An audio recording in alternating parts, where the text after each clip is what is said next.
శ్రీ సాయి సచ్చరిత 13వ అధ్యాయం. శ్రీ గణేశాయ నమ, శ్రీ సరస్వత్యై నమ, శ్రీ గురుభ్యో నమ, శ్రీ కులదేవతాయై నమ, శ్రీ సీతారామచంద్రాభ్యాం నమ, శ్రీ సద్గురు సాయినాథాయ నమ.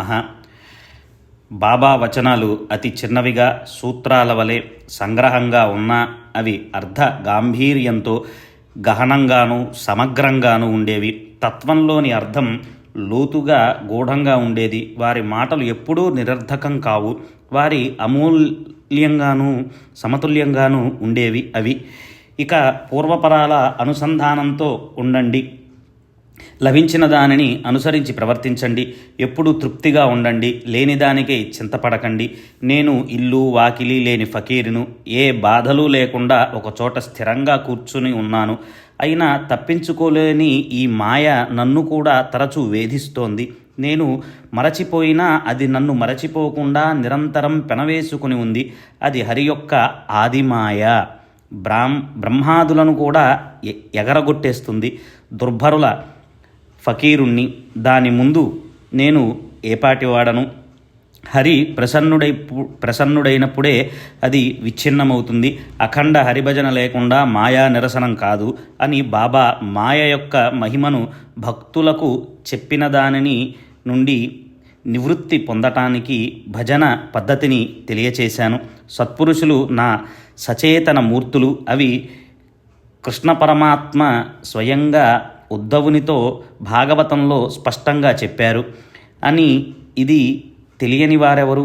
దయాఘనులైన సాయి సమర్థులు భక్తుల శ్రేయస్సు కోసం తెలిపిన సత్యాలను అతి వినయంగా వినండి. పాపాలు తొలగిపోయి పుణ్యాత్ములైన వారే నన్ను భజించి నన్ను తెలుసుకుంటారు. ఎల్లప్పుడూ సాయి సాయి అని స్మరించే వారిని సప్త సముద్రాల అవతల ఉన్నా రక్షిస్తాను. ఈ నా మాటల యందు విశ్వాసం ఉంచితే తప్పక మేలు కలుగుతుంది. నాకు పూజా సామాగ్రి కానీ షోడశ ఉపచార పూజలు కానీ అవసరం లేదు. అపరిమితమైన భక్తి ఉన్న చోటే నా నివాసం అని భక్తవత్సలుడైన బాబా అనేక సార్లు చెప్పారు.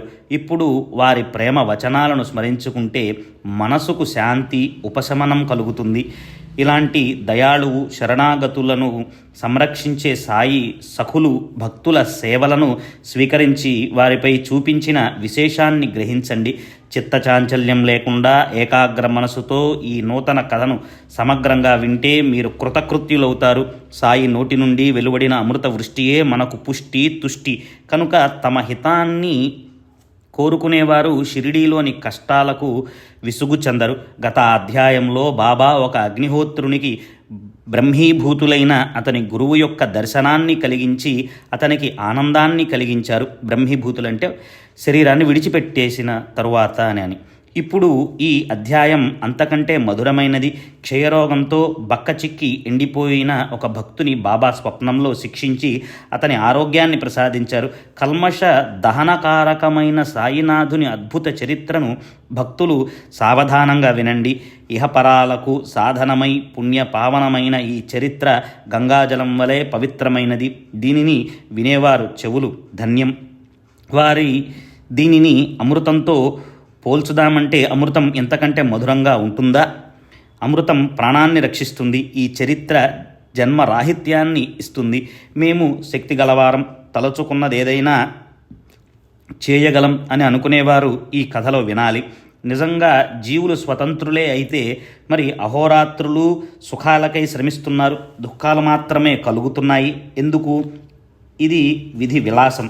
దుఃఖాన్ని తప్పించుకోవటానికి అడుగడుగున అనుక్షణము అప్రమత్తంగా ఉన్న దుఃఖం అతి శ్రద్ధగా మనలను వెతికి వెంటాడుతుంది. తప్పించుకోబోతే మెడకు చుట్టుకుంటుంది. తీసి పారవేయాలి అని అనుకుంటే అధికంగా పెనవేసుకుని ఉంటోంది. దానితో జీవులు అహర్నిశలు పోరాడటం వ్యర్థ ప్రయత్నం. వాస్తవంగా జీవులు స్వతంత్రులే అయితే సుఖాలన్నీ వారి ఆధీనంలో ఉంటూ దుఃఖాలు లవలేశమైన వారిని అంటకుండా ఉండాలి కదా.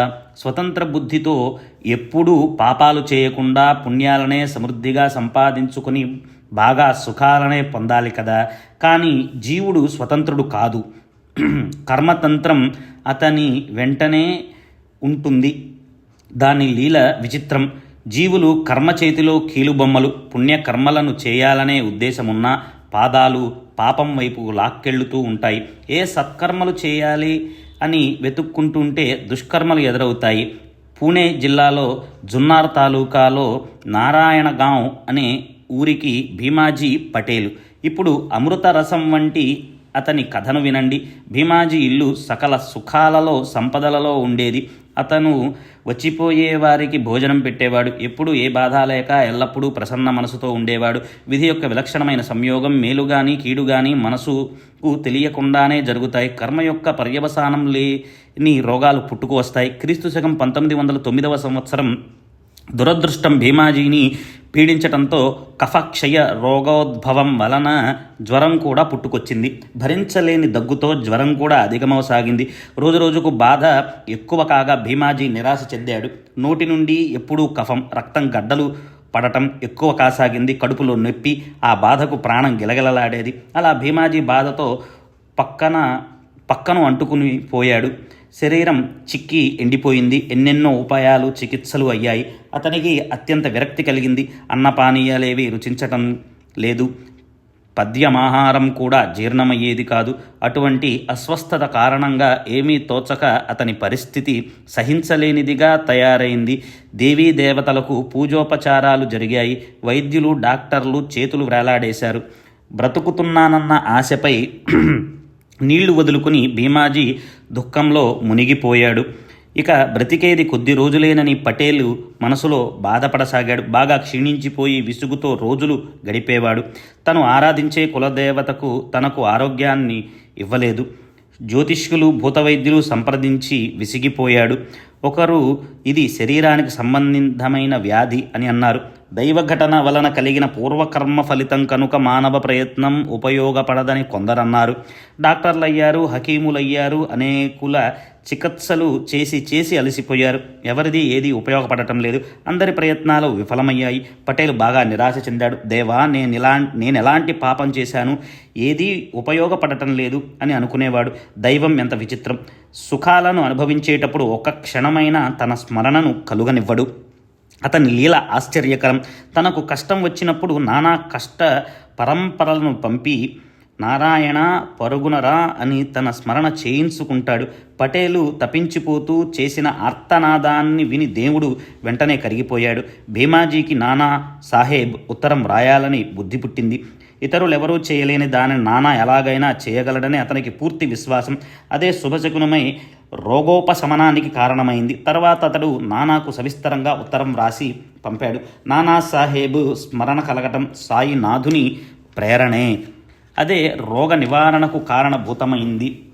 సత్పురుషుల లీలలు ఆలోచనలకు అంతుపట్టవు. కాలచక్ర రచనా విధానంలో కూడా దైవం యొక్క ఉద్దేశమే కనిపిస్తుంది. అందువలన అన్యథా ఆలోచించి వ్యర్థమైన గొప్పతనాన్ని ఆపాదించుకోకూడదు. మంచి చెడు క్రియలనన్నిటినీ నడిపించే సూత్రధారి ఈశ్వరుడు. తరింపచేసినా మరణింపచేసినా కార్యకర్త అతనొక్కడే. పటేలు నానా చందోర్కర్కు సవిస్తరంగా ఇలా ఉత్తరం రాశాడు. మందులు తిని విసుగెత్తి నాకు ఈ జీవితంపై విరక్తి కలిగింది. ప్రపంచమంతా దుఃఖమయంగా అనిపిస్తోంది. డాక్టర్లు వ్యాధి నివారణ సాధ్యం కాదని నా ప్రాణాలపై ఆశ వదిలేశారు. వైద్యులకు హకీములకు ఏమీ అర్థం కాకుండా ఉంది. నాకు కూడా నమ్మకం పోయింది. అయినా మీ చరణాల వద్ద నాదొక మనవి. మిమ్మల్ని కలుసుకోవాలని నాకు కోరికగా ఉన్నది. నానా చందోర్కర్ ఉత్తరాన్ని చదివాడు. భీమాజీ ఎంతో మంచివాడవటం వలన నానా బాధపడ్డాడు. అతని మనసు కరిగిపోయింది. ఒక నివారణోపాయాన్ని తెలుపుతూ జవాబు రాశాడు. వెంటనే వెళ్ళి సాయిబాబా పాదాలు పట్టుకో. ఇదొక్కటే తరుణోపాయం. తనకు తల్లి తండ్రి వారొక్కడే. మనకే కాదు అందరికీ వారే కరుణామయి అయిన తల్లి. పిలవగానే పరుగిడి వచ్చి కరుణతో చేయినందుకుంటారు. బిడ్డల అవసరాలను వారికి బాగా తెలుసు. క్షయరోగమే కాదు, వారి దర్శనంతో మహారోగం కూడా పారిపోతుంది. ఏ మాత్రం సందేహం పెట్టుకోకుండా వెళ్ళి పాదాలను గట్టిగా పట్టుకో. ఎవరు ఏది కోరితే అది ఇస్తానని వారు ప్రతిజ్ఞ పూనారు. అందుకే త్వరగా వెళ్ళి వారిని దర్శించుకోమని చెబుతున్నాను. భయాలన్నిటిలో పెద్దదైనది మరణ భయం. ఆ భయం కంటే వేరొకటి ఉంటుందా? వెళ్ళు, సాయి చరణాలను గట్టిగా పట్టుకో. వారొక్కరే నిన్ను నిర్భయుణ్ణి చేయగలరు. పటేల్ పరిస్థితి భరించలేని బాధతో ప్రాణాంతకమైంది. ఎప్పుడెప్పుడు సాయినాథుని కలుసుకుంటాను, ఎప్పుడు కార్యం సాధించుకుంటానా అని పటేలు తహతహలాడాడు. త్వరగా సామాను సర్దుకుని ఆ మరునాడే షిరిడీ ప్రయాణం అవ్వాలని అనుకున్నాడు. ఆ విధంగా దృఢనిశ్చయంతో అందరి వద్ద సెలవు తీసుకుని పటేల్ సాయి మహారాజ్ దర్శనానికి షిరిడీ బయలుదేరాడు. ఎంత త్వరగా షిరిడీ చేరుకుంటానా అని తన వారితో కలిసి ఉత్సాహంగా బయలుదేరాడు. అతని బండి మసీదు పక్కన ముందు ద్వారం వద్దకు వచ్చింది. భీమాజీని నలుగురు మోసుకుని పైకి తీసుకువచ్చారు. నానాసాహెబ్ వారి వెంట ఉన్నాడు. మాధవరావు కూడా అక్కడికి వచ్చాడు. అతని ద్వారా బాబాను కలుసుకోవటం అందరికీ సులభం. పటేలును చూచి, బాబా, శ్యామా, ఈ దొంగను ఎక్కడి నుండి తీసుకువచ్చి నా మీద పడేశావు, ఇదేమైనా మంచి పనేనా అని అన్నారు. భీమాజీ సాయి పాదాలయందు శిరస్సు ఉంచి, సాయినాథా, నేను అనాథను, నన్ను కరుణించండి, దీననాథా, నన్ను రక్షించండి అని వేడుకున్నాడు. పటేల్ యొక్క బాధను చూచిన సాయినాథునికి దయ కలిగింది. అంతే, తన బాధ తక్షణం ఉపశమనం అవుతుందని పటేలుకు విశ్వాసం ఏర్పడింది. భీమాజీ యొక్క అస్వస్థతను గమనించి దయాసాగరులైన సాయి సమర్థులు అమితంగా కరిగిపోయారు. మందహాస వదనంతో, కూర్చో, ఏం బాధపడకు, బుద్ధిమంతులు కలవరపడరు. షిరిడీలో అడుగు పెట్టగానే నీవు అనుభవించాల్సిన కర్మ అంతమైంది. కంఠం వరకు కష్టాలలో మునిగి ఉన్న మహా బాధల గొంతులలో పాతుకొని పోయిన మసీదు మాత మెట్లు ఎక్కిన వారు సుఖాన్ని అధిరోహించినట్లే అని గ్రహించు. ఇక్కడ ఫకీర్ చాలా దయాళువు, నీ వ్యధను నిర్మూలించి ప్రేమతో సంరక్షిస్తారు. వారి అందరి పట్ల కారుణ్యమూర్తి. అందువలన నీవు నిశ్చింతగా భీమాబాయి ఇంట్లో ఉండు. 1-2 రోజులలో నీకు స్వస్థత చేకూరుతుంది. ఇంటికి వెళ్ళు అని చెప్పారు. దైవయోగం వలన అమృత సించనం ద్వారా ఒక ఆయుహీనునకు పునర్జన్మ కలిగినట్లు పటేలుకు తృప్తి కలిగింది. మరణోన్ముఖునకు అమృతపానం లభించినట్లు, తృషార్తునకు మంచినీరు దొరికినట్లు సాయి నోటి నుండి వెడలిన వచనాలు పటేలు మనసుకు శాంతిని కలిగించాయి. ప్రతి 5 నిమిషాలకు అతని నోటి నుండి రక్తపు గడ్డలు పడేవి. కానీ బాబా ఎదుట 1 గంట సేపు కూర్చున్నా ఏమీ కాలేదు. బాబా అతని జబ్బును పరీక్ష చేయలేదు. ఏ కారణంగా అయినా ఆ రోగం పుట్టుకు వచ్చింది అని ప్రశ్నించను లేదు. కేవలం వారి కృపాదృష్టితో రోగం వెంటనే తొలగిపోయింది. వారి కరుణా కటాక్షం ఉంటే చాలు, ఎండిపోయిన మురోడు కూడా చిగురిస్తుంది. వసంత ఋతువు కాకున్నా పూలు వికసించి రమణీయమైన ఫలాలను ఇస్తాయి. రోగం కానీ, ఆరోగ్యం కానీ, పుణ్య పాపాలు కానీ నశించిపోవాలి. ఎవరి కర్మను వారు అనుభవించడం తప్ప అన్యోపాయం లేదు. కర్మను అనుభవించటం మాత్రమే రోగం నశించటానికి మార్గం. జన్మలలోనూ ఇదే తప్పక జరుగుతుంది. కర్మను అనుభవించడం తప్ప రోగాన్ని తొలగించే మరో ఉపాయం లేదు. అయినప్పటికీ సత్పురుషుల దర్శనం వ్యాధి ఉపశమనానికి ఒక కారణం. దానితో వ్యాధిగ్రస్తులు దుఃఖ పడకుండా వ్యాధి యొక్క బాధను సహించగలరు. వ్యాధి దారుణమైన బాధను కలిగిస్తుంది. కానీ సత్పురుషులు తమ కరుణా కటాక్షంతో కర్మానుభవ బాధలను సులువుగా నివారిస్తారు. అందువలన బాబా వచనాలే ప్రమాణం. అవి రామబాణం వంటి ఔషధం. ఒకసారి నల్ల కుక్కకు పెరుగన్నం తినిపించి చలిజ్వరం నివారణమైంది. కథలో మరొక అడ్డుకథ అని అనిపిస్తుంది. కానీ దీని సారాంశం శ్రవణం చేస్తే ఆ కథ ఇక్కడ ఉచితమని అనిపిస్తుంది. దీనిని నా స్మరణకు తెచ్చింది సాయియే. నా కథను నేనే రచిస్తాను. వారు చెప్పినట్లే ఇప్పుడు వారే నాకు ఈ కథను గుర్తు చేశారు. బాలా గణపతి అనే గొప్ప భావికుడైన దర్జీ జాతి వాడు ఉండేవారు. అతడు మసీదులో బాబా వద్దకు అతి దీనంగా వచ్చాడు. బాబా, నేనేం పాపం చేశానో నన్ను ఈ చలిజ్వరం విడిచిపెట్టడం లేదు. ఎన్నో చికిత్సలు చేసినా ఇది నా శరీరాన్ని విడవటం లేదు. నేనేం చేయను? ఔషధాలు, కషాయాలు అన్నీ అయ్యాయి. ఈ జ్వరం పోయే ఉపాయాన్ని మీరేమైనా చెప్పగలరా అని ప్రాధేయపడ్డాడు. అప్పుడు బాబాకు దయ కలిగి ఆ చలిజ్వరానికి ఒక ఉపాయాన్ని చెప్పారు. ఆ విధంగా ఆ వింత కథను వినండి. లక్ష్మీ దేవాలయం వద్ద నల్ల కుక్కకు పెరుగన్నం పెట్టు, వెంటనే బాగైపోతావు అని చెప్పారు. బాలా భయపడుతూ ఇంటికి వెళ్ళి చూడగా మూత పెట్టి ఉంచిన అన్నం కనిపించింది. పక్కనే పెరుగు కూడా దొరికింది. పెరుగన్నం సిద్ధంగా ఉంది. కానీ ఈ సమయాన దేవాలయం వద్ద నల్ల కుక్క ఉంటుందా అని బాలాకు సందేహం కలిగింది. అనుకున్నాడు ఆ విధంగా. కానీ అతడు అనవసరంగా చింతపడ్డాడు. బాబా చెప్పిన చోటికి చేరుకుని సరికి ఒక నల్ల కుక్క తోక ఆడించుకుంటూ తన దగ్గరకు రావటం చూచాడు. అలా అంతా కలిసిరాగా బాలా చాలా ఆనందంగా కుక్కకు పెరుగన్నం పెట్టి ఆ విషయాన్ని బాబాకు తెలియచేశాడు. సారాంశం, ఇలా జరిగిన దాన్ని ఎవరు ఏమనుకున్నా బాలాకు చలిజ్వరం తగ్గి స్వస్థత చేకూరింది. ఇలాగే బాపుసాహెబ్ బుట్టీకి కడుపులో శీతలం కలిగింది. దానితో వెంటనే విరోచనాలు, గడియకు వాంతులు పైన వాంతులు ఎడతెగకుండా రాసాగాయి. అన్ని రకాల ఔషధాలు అలమరా నిండిపోయింది. కానీ ఏ ఒక్కటి పని చేయలేదు. ఆ చింతతో, అదే ఆలోచనతో బాపు సాహెబ్ చాలా కలవరపడ్డాడు. వాంతులు విరోచనాలు ఆగకుండా, ఎడతెరిపి లేకుండా అవ్వటం వలన అతడు బాగా నీరసించిపోయాడు.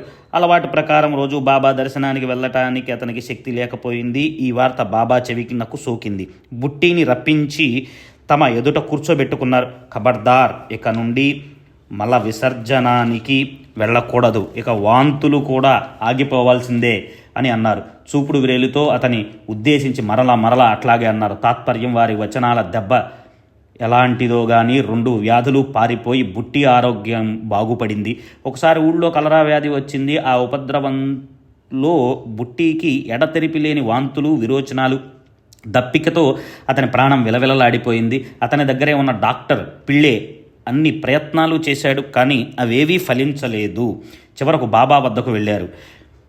విషయాన్ని వారికి వివరించారు. అతని కాఫీ ఇమ్మంటారా లేక మంచినీరే మంచిదా అని పిళ్ళే బాబా అడిగాడు. అప్పుడు బాబా పాలలో బాదాం, అక్రోడ్, పిస్తా వేసి ఆ ఖీరును అతనికి త్రాగటానికి ఇవ్వండి, దాని వలన అతని దప్పిక తీరుతుంది, వ్యాధి త్వరగా నివారణమవుతుంది అని చెప్పారు. అలాంటి జావను త్రాగించటానికి బుట్టీకి కలిగిన ఉపద్రవం తొలగిపోయింది. అక్రోడ్, పిస్తా, బాదాములతో కలరా వ్యాధి తగ్గుతుందా? బాబా వచనాల యందు విశ్వాసమే మూల కారణం. అక్కడ సందేహానికి తావులేదు. ఒకసారి ఆళంది నుండి ఒక స్వామి సమర్థుని దర్శనానికి షిరిడీ గ్రామానికి వచ్చి సాయి నివాసానికి చేరాడు. అతనికి చెవిపోటు, ఆ అనారోగ్యం కారణంగా నిద్రాభంగమయ్యేది. శస్త్రచికిత్స చేయించుకున్నా ఏ కాస్తైనా ప్రయోజనం కలగలేదు.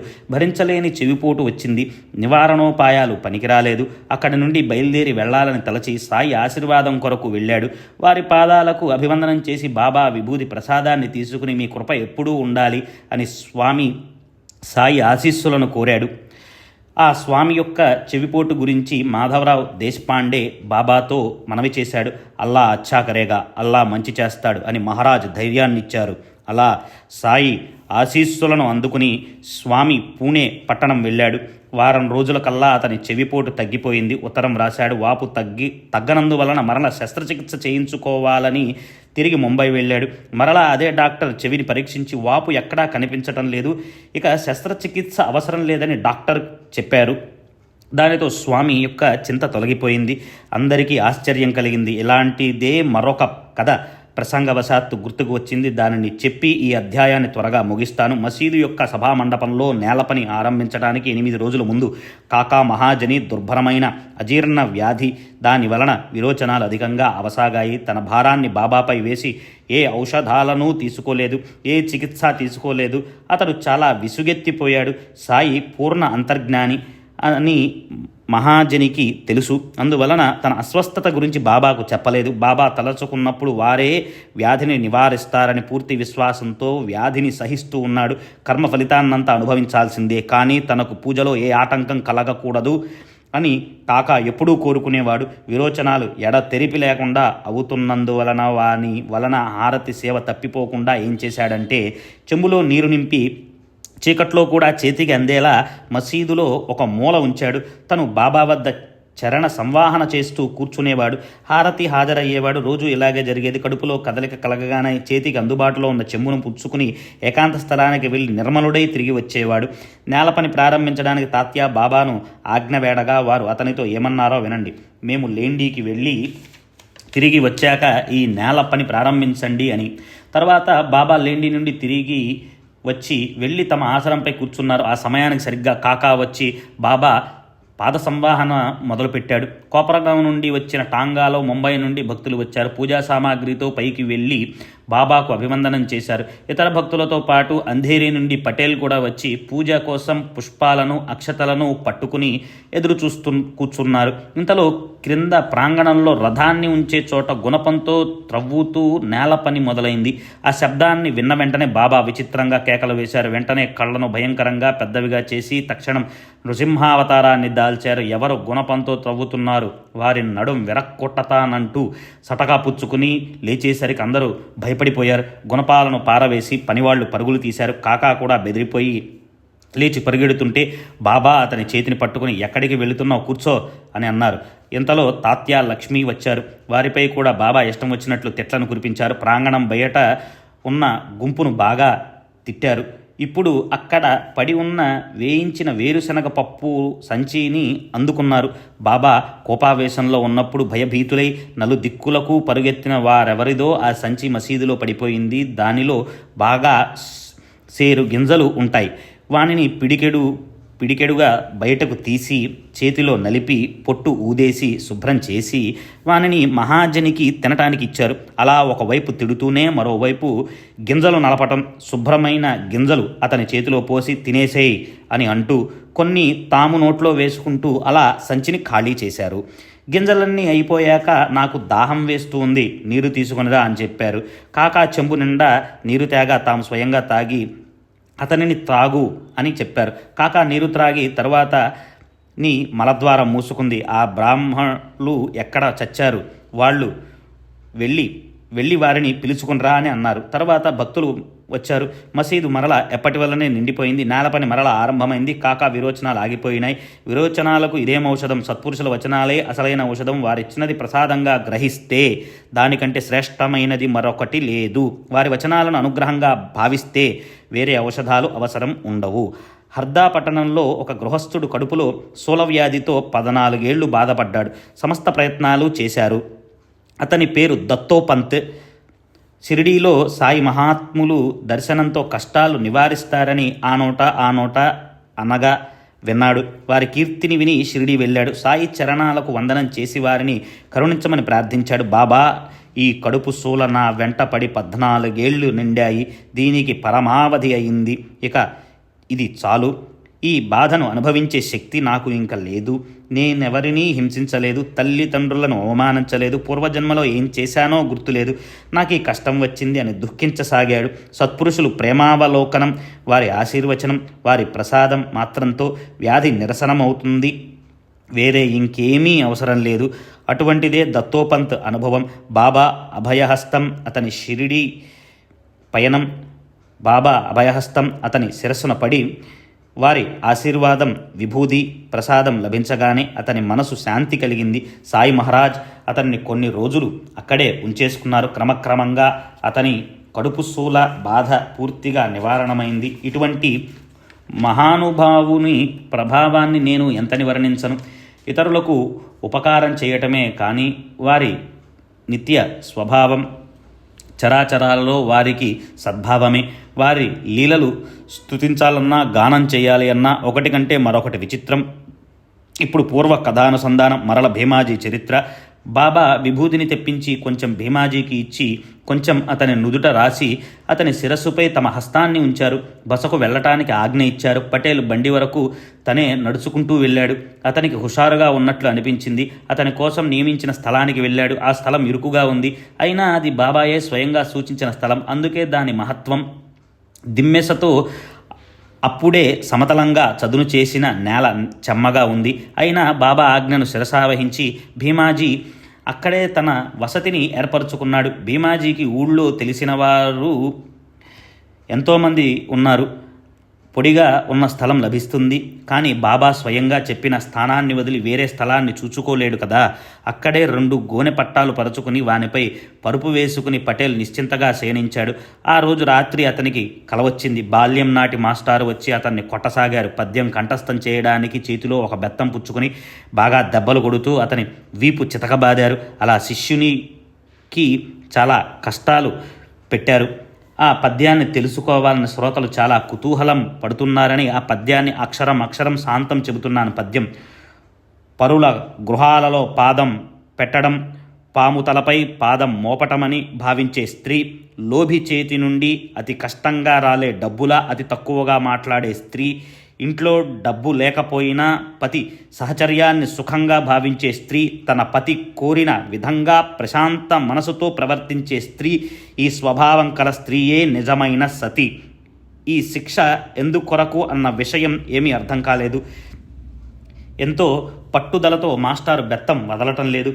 వెంటనే మరో కల వచ్చింది. అది ఇంతకంటే విలక్షణమైనది. ఎవరో ఒక గృహస్థుడు వచ్చి అతని ఛాతీని అదిమి పట్టి కూర్చున్నాడు. చేతిలోకి ఒక పత్రాన్ని తీసుకుని దానితో భీమాజీ ఛాతీని సన్ని కల్లులా చేసి రుద్దుతుంటే అతని ప్రాణాలు ఉక్కిరి బిక్కిరై కంఠంలోకి వచ్చి వైకుంఠానికి వెళ్ళిపోయినట్లు అనిపించింది. కళ అయిపోగానే అతనికి బాగా నిద్రపట్టింది. మనసు కొంచెం విశ్రాంతి కలిగింది. సూర్యుడు ఉదయించేసరికి పటేల్ మేలుకొన్నాడు. అతని మనస్సుకు ఎన్నడూ లేనంత హుషారు కలిగింది. వ్యాధిని గురించి ఆలోచనంతా పూర్తిగా మారిపోయింది. సన్నికల్లు పత్రం బెత్తంతో కొట్టడం ఎక్కడ గుర్తుంటాయి? కళ, భ్రమ అని జనులనుకుంటారు. కానీ ఒక్కొక్కప్పుడు దానికి విరుద్ధంగా అనుభవమవుతుంది. పటేలుకు ఆ స్వప్న సమయంలో రోగం వదిలి బాధ తొలగిపోయింది. అతడు చాలా సంతోషించాడు. అతనికి పునర్జన్మ కలిగినట్లు అనిపించింది. బాబా దర్శనానికి మెల్లమెల్లగా బయలుదేరి వెళ్ళాడు. బాబా యొక్క చంద్ర వదనాన్ని చూచి పటేలు మనసు సాగరంలా ఉప్పొంగింది. అతడు ఆ ఆనంద సాగరంలో మునిగిపోగా అతని కళ్ళు మూసుకుపోయాయి. కళ్ళ నుండి ప్రేమాశ్రువులు ప్రవహించాయి. ఆ స్థితిలో బాబా పాదాలపై మస్తకాన్నుంచాడు. బెత్తంతో శిక్షించడం గుండెను బద్దలు చేసే బాధ. దాని ఫలితం ఆనందదాయకమైంది. బాబా, మీ ఈ ఉపకారానికి పామరుణ్ణైన నేను ఎలా బదులు తీర్చుకోగలను? అది అశక్యం. అందువల్ల కేవలం మీ పాదాలపై శిరస్సునుంచుతున్నాను. ఇదే నా రుణ విముక్తి.